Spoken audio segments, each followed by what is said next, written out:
another Gladiator VN video. Is it necessary? Well, heck yes, and I'll tell you why. Here's a Surefire XJ2.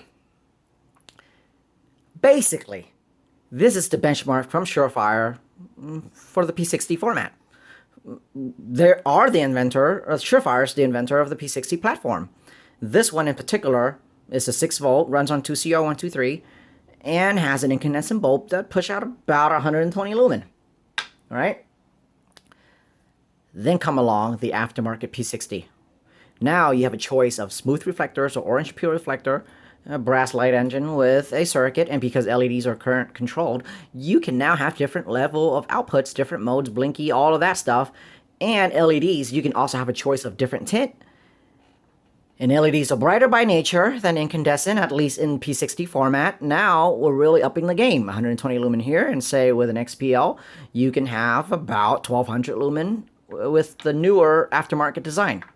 That's 10 times the output, and with noticeably more throw also. This P60 light engine here is clearly upping the game for the P60 platform. Then come along the quad solid copper P60 light engine. The one I have in my hand here can hold 4 XPLHI, for example, with a Carlo narrow quad optics. And of course here you can fit in the circuit, and because of the design of the shallow optics, you have plenty of space for copper, and it's very substantial, heat sinks very well. And say let's with XPL, HI, V3 bins, cool white, you can push roughly 3000 lumen. All right, 120 lumen, 1200 lumen, and now you have about twice the output at 3000 lumen. Yes, 3000 lumen at turn on. By ANSI after 30 seconds, approximately 2500 lumen, something like that. But still, at turn on, 3000 lumen is very, very impressive. And then come along the Gladiator VN host, where you have 4 18650 cell to work with. And now with more cell, you're able to drive the LEDs even harder. So, same setup with the 4 PLHI V3 bins in here, wired all in series, in 4 cell. Now you can drive them really hard. I was able to utilize this hose with an upgraded switch, of course, and got an out the front at turn on of over 5500 lumen. I think it was 5700 lumen, and that was unprecedented. I've ever able to push a P60 that hard. But tonight, I think I shattered my personal record once again. Here in this host right here, I have 4 XHP35HI. I don't know what bin it is. It's cool white, bright as hell, right?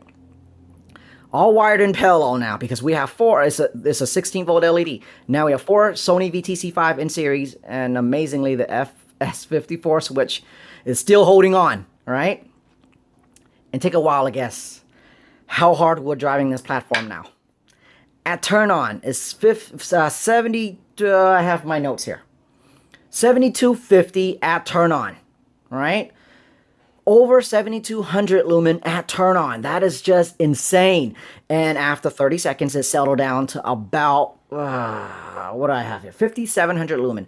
That's crazy. Over 5500 lumen at by ANSI's 30-second mark is just so real from a freaking P60 format. All right. You guys can tell I'm excited because it's just territory that I've never been to. And just to show you, just to demonstrate how freaking crazy a P60 is with pushing 7000 lumen is, I'll demonstrate.